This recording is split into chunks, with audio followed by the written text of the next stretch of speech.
We are on top of two breaking stories right now, starting with the threat to a Joyner Mead school. I'm Virginia Chung. I'm Jason Martinez. It's happening right now. Let's go live to 10 News reporter Steve Fiorina in Joyner Creek. What's going on, Steve? We have Sky 10 above as this very agitated man who is armed with a pocket knife, estimated at 5 or 6 inches long, has been gesturing, talking with police. There are to the left of him, or directly in front of him, and to our left, more than half a dozen police officers trying to get him to give himself up. This man, we have no idea why he climbed on the roof of Joyner Mead Elementary. The school has gone into lockdown. I've seen a few kids brought outside briefly, but they are keeping them inside, protected away from this area as a precaution. The police, we saw that some of them are armed, of course, one with a gun, one with a taser, but they're also trying to negotiate with this man. He has been gesturing, he has been holding the knife to his throat, obviously very upset, very agitated, and in all likelihood suicidal. We don't know what he wants until later. We will stay with this and let you know how it is handled. There are a number of parents and neighbors who are about a block and a half away, kept away from the scene, but very concerned about what's going on here and the safety of their children. I can imagine. It appears that as of right now, it's just negotiations. No children are in jeopardy.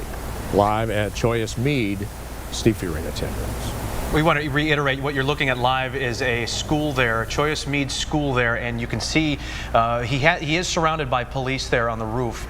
Once again, we want to reiterate, he's armed with a pocket knife, just a pocket knife. So at this point, you hope this man gets the help he needs. You also hope that the students there are not within an eye shot of this, so they can't see what is going on out the window of that school, but I know they have it on lockdown as a precaution. You can see officers giving him some space. Obviously, he's standing precariously close to the edge there on the corner of that roof. Hey, Steve, if you're still there, talk a little bit more about, we can see a little bit about what's happening below on the ground.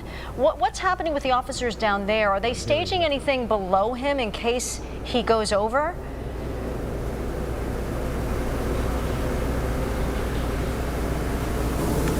Hello, Steve.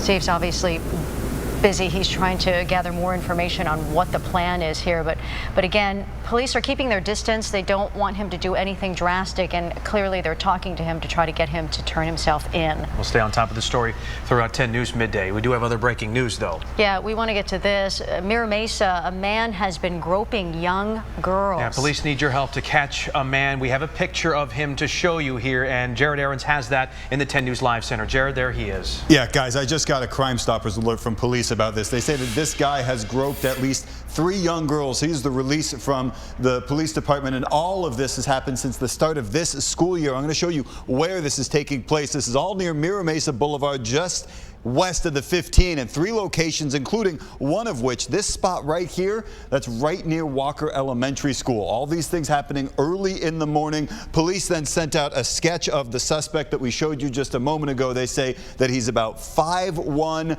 to 5'5", and he speaks Spanish and English with a Spanish accent. They also say he's usually wearing a baseball cap, and they say that cap has a logo, which I've pulled up right here, and you can see it's the California Republic logo that we've all seen on baseball hats and t-shirts all around, the one that has the bear with the star on the front of it. So they're asking anybody, if you've seen this man, call Crime Stoppers. They're offering a $1,000 reward to help find him. In the Live Center, Jared Aarons, 10 News. Thank you, Jared. Happening right now, a niece is sharing a horrifying story about a man who was murdered. She shared it during her aunt's trial. And 10 News reporter Mimi Alcala is live in Vista with what the niece claims this family went through. Mimi.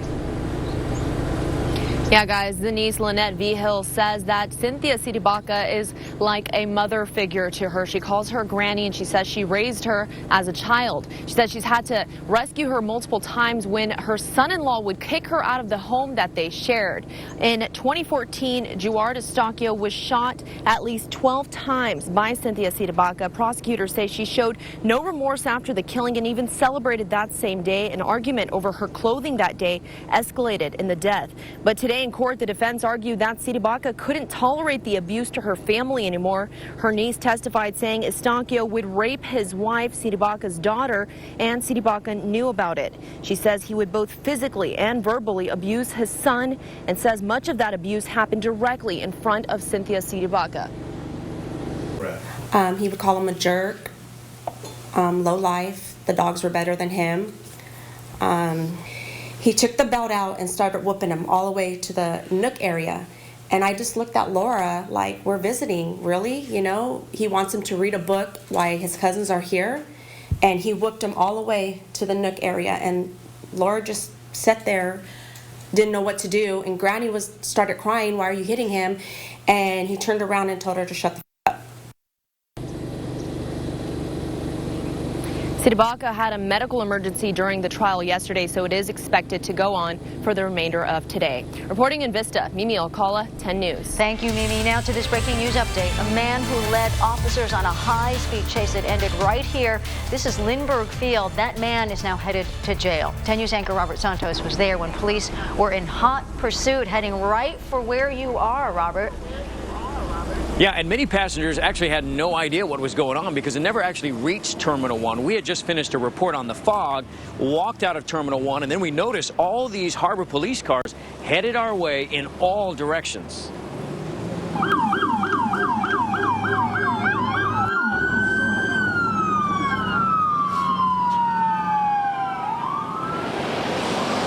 And all those officers in a high-speed but relatively short chase trying to track down that driver. And just as they approached Terminal 1, they turned down the road that led to the airline's cargo area. That's where the guy ditched his car and started running. He disobeyed their command, so police shocked him with a stun gun. So here's what happened. Police say the man, 25-year-old Javaris Springfield of San Diego, made an illegal U-turn at a red light on Harbor Drive around the Coast Guard station. An officer tried to pull him over, but he just sped away and drove away. At one point, he jumped the median on Harbor Drive and started driving the wrong way. Police say he went back and forth between Lindbergh Field and the Coast Guard before he ended up in that cargo area with nowhere to go. I was riding my bike in from the employee lot. We're down like maybe a quarter mile down off of Harbor, and I just saw the car weaving in and out of traffic.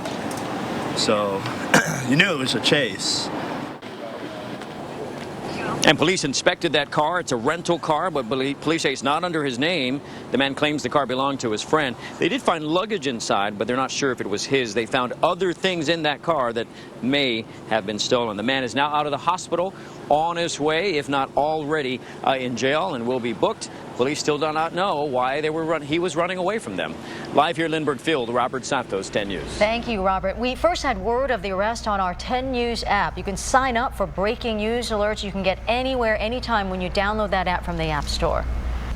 Happening now in the 10 News Live Center. People at Lindbergh also dealing with a lot of delays because of all the fog this morning. I pulled up the airport's flight status tracker, and guys, there are page after page of delays. I counted about 50 of them just for the departures, and then if you check arrivals, the same, page after page of delayed flights coming in. So if you're planning on going to Lindbergh, you know, anybody coming in or going out today, have them check 10news.com. We've got the flight tracker app on our website as well, and make sure that you don't wind up getting delayed and stuck at the airport for hours. In the Live Center, Jared Aarons, 10 News. All right, Jared, thanks. And a breaking news update for the woman whose good intentions got her attacked outside of La Mesa Denny's. A mugger bashed Sandra Peterson over the head with a crowbar, and only our 10 News breaking news tracker was there as paramedics checked her out, loaded her onto an ambulance. Peterson was leaving the restaurant and had just put her purse in her SUV when this guy walked up to her. He said if I could spare some money, he was hungry. And I said, absolutely, I'm more than happy to take you in here. And I was going to offer to buy him breakfast. And he grabbed my arm and pulled me out and hit me upside the head with a crowbar. The man grabbed her purse, phone, and ran off. Peterson went back inside to Denny's there for help. She's now wearing a neck brace. We have this breaking news update. Campus police are searching for the man who raped a woman at Cal State San Marcos about this time yesterday. A student told police it happened at this Lot B on campus. She says she had been communicating with the man on social media. They met in person for the first time yesterday morning. When she got in his car, she says he took her to that parking lot and assaulted her. We hear about not meeting up with strangers that we meet in social media, and for this girl to meet someone at a parking lot like that, it was suspicious. Campus police are checking surveillance video now. We will let you know if they make an arrest. Some new developments here. The widow of the Pulse nightclub shooter is hoping to be released from jail. Today, Noor Salman's attorney will tell a judge that she is not a threat to public safety and should be released. She was arrested in November in San Francisco on charges that she helped her husband plan his attack on the club in Orlando, where he killed 49 people, wounded 53 others. She's being held on charges that she supported terrorism. So this right here is what the Supreme Court could look like if President Trump's nominee is confirmed. You see him right there, Neil Gorsuch, nominated there. Won't be easy, though. And let's get to ABC's Janae Norman, who has his big battle ahead with Democrats. The federal appeals court judge from Denver headed to Capitol Hill today following his nomination to the highest court in the country. I think the president made an outstanding appointment. We're all thrilled and looking forward to getting the confirmation process started. While Republicans cheered Trump's pick, Democrats warned of a looming battle. President Trump now saying he supports Senate Majority Leader Mitch McConnell changing the rules to force his nomination through, the so-called nuclear option. If we end up with that gridlock, I would say, if you can, Mitch, go nuclear. Senate Minority Leader Chuck Schumer expressed very serious doubts about Gorsuch's nomination, saying in a statement Democrats will not simply allow but require an exhaustive, robust, and comprehensive debate. Protesters flocked to the Supreme Court steps to speak out about the consequential nominee. Gorsuch could end up hearing and helping decide cases on transgender rights, police use of force, rights of religious schools, and rights of disabled children. With this nominee, there's too much at risk. The right to who you love, the right for a woman's access to her body. I pledge that if I am confirmed, I will do all my powers permit to be a faithful servant of the Constitution and laws of this great country.